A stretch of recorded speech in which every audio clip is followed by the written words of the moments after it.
बिस्मिल्लाहिर्रहमानिर्रहीम। अस्सलाम वालेकुम नाज़रीन, मेरा नाम है ताहिर मकसूद छीना और मेरे साथ हैं मलिक अब्दुल लतीफ़ साहब republicpolicy.com के प्लेटफार्म से। रिपब्लिक पॉलिसी ने मुख्तलिफ़ औक़ात में सर्वे करवाया पॉलिटिकल पार्टीज़ की पॉपुलरिटी को लेकर। KP के हल्का डिस्ट्रिक्ट वाइज और हल्का जाती सियासत जो है उसके बारे में क्या वहाँ से फीडबैक आया, नताइज क्या है, उसके लिए मैं गुजारिश करूँगा मलिक अब्दुल लतीफ़ साहब से कि मुझे और नाज़रीन को बताइए। जी शुक्रिया जो साहब। बिस्मिल्लाहिर्रहमानिर्रहीम, अल्लाहुम्मा सल्ली अला मोहम्मद व आले मोहम्मद। जी नाज़रीन, जो कौमी असम्बली के हल्का जात हैं उनका डिस्ट्रिक्ट वाइज जो ओवरव्यू है वो आप लोगों की खिदमत में पेश करते हैं। तो KPK में जब हम जाते हैं, जब हमने सर्वे करवाया और वहाँ के जो नताइज सामने आए तो वहाँ पे 6 मुख्तलिफ ट्रेंड नज़र आए हमें। सबसे पहले हम लेते हैं हरीपुर को, तो वहाँ पर PTI का मुकाबला PMLN के साथ, और जब आते हैं मालागढ़ में तो वहाँ पे PTI का मुकाबला जो है वो जमात इस्लामी, मुस्लिम लीग नून और पाकिस्तान पीपल्स पार्टी के साथ है। जब पेशावर वैली में आते हैं तो वहाँ पर PTI का मुकाबला जो है वो ANP और पाकिस्तान पीपल्स पार्टी के साथ है। जब सेंट्रल KPK में आते हैं जिसमें क्वाड डिवीजन है तो वहाँ PTI का मुकाबला ANP और JUIF के साथ है।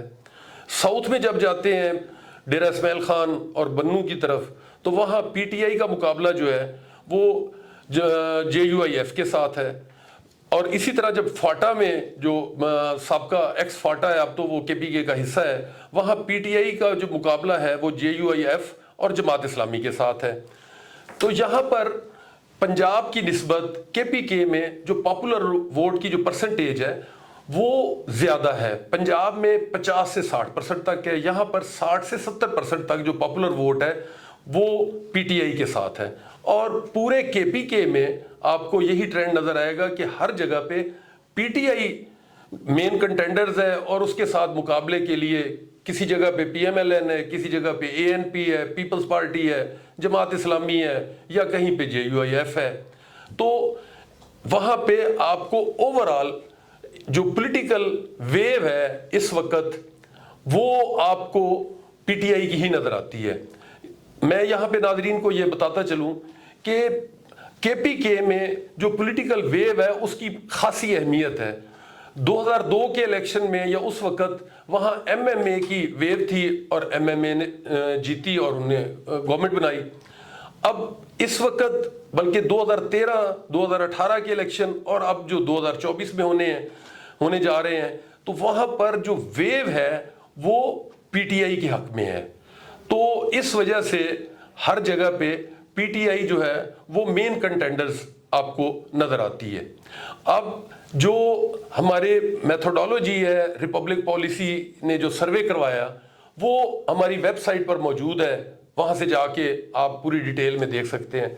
और फिर इसी तरह डिस्ट्रिक्ट वाइज रिपोर्ट्स जो हैं वो हम यूट्यूब चैनल पे भी आप लोगों को प्रोवाइड करेंगे और हमारी वेबसाइट पे भी उसके मुतालिक डिटेल्स मौजूद हैं। जी नाज़रीन, तो मैं यहाँ पर आप लोगों को बता दूं कि जो KPK में डिस्ट्रिक्ट वाइज पॉपुलर वोट में से क्या क्या परसेंटेज किस किस सियासी जमात के साथ लोगों ने अपनी वाबस्तगी जाहिर की है वो आपको जो 60 से 70% तो पॉपुलर वोट ओवरऑल है। अब पॉपुलर वोट में से किस सियासी जमात के साथ कितने % लोगों ने वाबस्तगी जाहिर की और वो डिस्ट्रिक्ट वाइज हमारी टीम के ही मुबश्शिर साहब वो आप लोगों की खिदमत में पेश कर देंगे। बिस्मिल्लाहिर्रहमानिर्रहीम। नाज़रीन अस्सलाम वालेकुम, मैं Mubashir Nadeem, director programme of republic policy आपकी खिदमत में हाज़िर हूँ। उम्मीद करता हूँ कि आप सारे लोग खैर खैरियत से होंगे। नाज़रीन, रिपब्लिक पॉलिसी ने जिला की सतह पे हल्का जाती सियासत का एक ट्रेंड शुरू किया था सर्वे का, जो पूरे पाकिस्तान में करवाया, जिसके पहले मरहले में हमने सूबा पंजाब को कवर किया, उसके बाद सूबा खैबर पख्तूनख्वा, उसके चंद अजला हमने पहले किए, उसी की सिलसिले की कड़ी है। अगला प्रोग्राम शुरू करने से पहले میری آپ سے گزارش ہے کہ اگر ابھی تک آپ نے ہمارا چینل سبسکرائب نہیں کیا تو مہربانی فرما کے ہمارے چینل کو سبسکرائب کریں اور کمنٹ سیکشن میں جا کے اپنی آراء میں مستفید فرمائیں تاکہ ہم اپنے پروگرام کو مزید بہتر کر سکیں۔ ناظرین میتھڈالوجی کی اگر ہم بات کریں جو ہم نے سروے کروائے ہیں، ناظرین آپ کو پتہ ہوگا کہ 2 طرح کے سرویز ہوتے ہیں، کہ صدارتی طرز کے اور ایک پارلیمانی کے طرز کے۔ تو ہم نے پارلیمانی سیاست کی طرز کا سروے کروایا ریپبلک پالیسی نے۔ اگر ہم ریپبلک پالیسی کے جو سرویز ہیں ان کی میتھڈالوجی کی بات کریں تو اس میں 2 میتھڈ استعمال ہوئے۔ پہلا میتھڈ کہ اس حلقے میں پاپولر ووٹ کتنا ہے اور ٹریڈیشنل ووٹ کتنا ہے، اس کی پیمائش کیا ہے اور وہ کتنے % ہے۔ دوسرے نمبر پہ جو پاپولر ووٹ ہے اس کو مزید تقسیم کیا، مزید سیگریگیٹ کیا یا بائفرکیٹ کیا کہ اس میں سیاسی جماعتیں جو مین دھارے میں شامل ہیں، بڑی بڑی جماعتیں ہیں، ان کی شیئرنگ کیا ہے، ان کی سٹینڈنگ کیا ہے اور لوگ اس پاپولر ووٹ میں کتنا اس سیاسی جماعت کو ویٹیج دیتے ہیں یا وزن ڈالتے ہیں اپنی سیاسی وابستگی کا۔ تو یہ 2 میتھڈ تھے جو ہم ریپبلک پالیسی نے استعمال کیے۔ اگر ان میتھڈالوجی کی تفصیلات سرویز کی آپ جاننا چاہتے ہیں تو ریپبلک پالیسی کے جتنے بھی سوشل میڈیا کے اکاؤنٹس ہیں وہاں سے، ریپبلک پالیسی کا جو یوٹیوب چینل ہے وہاں سے، اور ریپبلک پالیسی کی جو ویب سائٹ ہے وہاں سے آپ ان تفصیلات کو چیک کر سکتے ہیں۔ ناظرین ریپبلک پالیسی نے جو سروے کروایا وہ یونین کونسل کی سطح پہ گراؤنڈ لیول پہ جا کے یہ سروے کروایا ہے، جس میں ہمارا جو ٹارگٹ تھا مین جس کو ہم نے ٹچ کیا وہ ہماری یوتھ تھی۔ جیسا کہ آپ کو پتہ ہے کہ پاکستان میں اس وقت ٹوٹل پاپولیشن کا 45% نوجوانوں پہ مشتمل ہے، جس میں خواتین اور مرد دونوں شامل ہیں، کالجز یونیورسٹیوں کے اسٹوڈنٹ۔ اس کے ساتھ ساتھ صرف اسٹوڈنٹ کو ہی ٹارگٹ نہیں کیا، باقی جتنے کاروباری حضرات ہیں، چھوٹے موٹے تاجر ہیں، زراعت سے وابستہ لوگ ہیں اور باقی شعبہ زندگی سے تعلق رکھنے والے لوگوں سے آراء لی گئی، ان سے پوچھا گیا کہ آپ کس سیاسی جماعت کو 2024 کے الیکشن میں کس سیاسی جماعت کو ووٹ دیں گے، تو انہوں نے اپنی رائے کا اظہار کیا اور اپنی سیاسی وابستگی کا اظہار کیا۔ ناظرین جو آج ضلع ہم کرنے جا رہے ہیں وہ خیبر پختونخوا کا ضلع ایبٹ آباد ہے۔ ضلع ایبٹ آباد کی سیاست جو ہے وہ اسلام آباد کی طرز سیاست ملتی جلتی ہے۔ ایبٹ آباد کے قومی اسمبلی کے 2 حلقے ہیں۔ ناظرین ڈی لیمیٹیشن 2023 جو الیکشن کمیشن آف پاکستان نے فائنل کی، اس کے مطابق پہلا حلقہ جو ہے وہ NA16 ہے ایبٹ آباد کا۔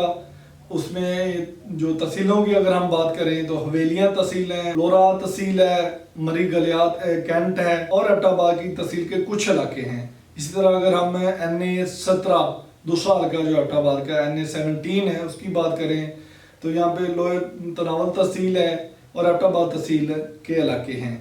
اگر ہم یہاں پہ قوموں کی، ٹرائبز کی یا پھر قبیلوں کی بات کریں، ذاتوں کی بات کریں تو یہاں پہ جدون ہیں، اوان ہیں اور گجر ہیں۔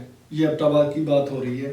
ناظرین اگر اسی طرح ہم 2018 کے الیکشن کی بات کریں، جو نتائج تھے 2018 کے، اس کے مطابق یہاں سے حلقہ جو اس وقت کا حلقہ جو 2018 کا تھا، یہ حلقہ 15 تھا۔ یہاں سے پاکستان مسلم لیگ کے امیدوار مرتضیٰ جوید عباسی یہ 95,000 سے زائد ووٹ لے کے کامیاب ہوئے تھے۔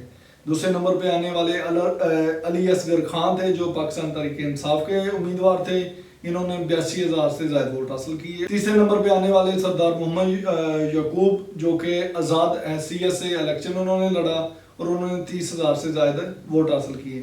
ناظرین ایک دفعہ پھر آپ کو بتا دوں یہ 2018 کا حلقہ 15 تھا۔ اب اگر 2018 کے الیکشن کے نتائج کی بات کریں اگلے حلقے کی تو وہ NA16 ہے۔ یہاں سے علی خان جدون جو پاکستان تحریک انصاف کے پلیٹ فارم سے جنہوں نے الیکشن لڑا، ناظرین انہوں نے 85,000 سے زائد ووٹ حاصل کیے اور کامیاب قرار پائے۔ دوسرے نمبر پہ پاکستان مسلم لیگ نواز کے محبت خان تھے جنہوں نے 55,000 سے زائد ووٹ حاصل کیے۔ تیسرے نمبر پہ شوکت علی تنولی تھے جو آزاد حیثیت سے جنہوں نے الیکشن لڑا اور انہوں نے 12,000 سے زائد ووٹ حاصل کیے۔ ناظرین اگر ہم اس کے پاپولر ووٹ کی اور ٹریڈیشنل ووٹ کی بات کریں तो एबटाबाद में जो पॉपुलर वोट है वो 60% है और जो ट्रेडिशनल वोट है वो 40% है। अगर इस 60% जो पॉपुलर वोट है इसको मज़ीद हम बाइफरकेट करें, इसकी सेग्रीगेशन करें कि कौन सी जमात कहाँ पे स्टैंड कर रही है, तो यहाँ पे भी पाकिस्तान तहरीक-ए-इंसाफ 56% के साथ पहले नंबर पे है। दूसरे नंबर पे पाकिस्तान मुस्लिम लीग नवाज है जो कि 28% है, और तीसरे नंबर पे दूसरी छोटी मोटी बड़ी जमातें हैं जो कि 16% के साथ तीसरे नंबर पे। नाजरीन, खैबर पख्तूनख्वा में एक पॉपुलैरिटी की वेव है जिसमें पाकिस्तान तहरीक-ए-इंसाफ टॉप पे है। इसके पीछे मुख्तलिफ वजूहात हो सकती हैं। पहली वजह जो आम बंदे से हमने पूछा या आम आदमी से हमने पूछा कि इसकी वजह क्या है, तो हमदर्दी का एक एलिमेंट है। इसके साथ साथ जो हमारे सर्विस की रिपोर्ट आई है उसके मुताबिक जो पीछे पीडीएम की हुकूमत थी जिसमें आपको पता है कि ऑलमोस्ट 13-14 जो सियासी जमातों ने 18-19 माह हुकूमत की, उनकी कारकर्दगी भी एक बहुत बड़ा एलिमेंट है कि उन जमातों से लोग आम आदमी बहुत ज़्यादा मुतनफ़र है। उसकी वजह ये भी उनकी कारकर्दगी में एक वजह ये भी थी कि उस वक्त पेट्रोल की कीमतें बहुत ज़्यादा बढ़ी, गैस की कीमतें बहुत ज़्यादा बढ़ी, बिजली के निर्ख बहुत ज़्यादा बढ़े, बाकी रोज़मर्रा की अशिया इतनी ज़्यादा महंगी होंगी कि आम आदमी का गुजर बसर करना बड़ा मुश्किल हो गया। तो लोगों ने अपना गुस्से का, अपने एग्रेशन का जो इजहार किया, तो उन्होंने कहा कि हम पाकिस्तान तहरीक-ए-इंसाफ को वोट देंगे। नाज़रीन, ये एक ओवरव्यू था ज़िला एबटाबाद का। कौमी असम्बली के जो 2 हल्के हैं ज़िला एबटाबाद के, वो आपसे शेयर किए हैं। उम्मीद करता हूँ कि आज का प्रोग्राम आपको अच्छा लगा होगा। अगले प्रोग्राम तक के लिए मुबश्शिर नदीम को इजाज़त दीजिए। अल्लाह हाफिज़।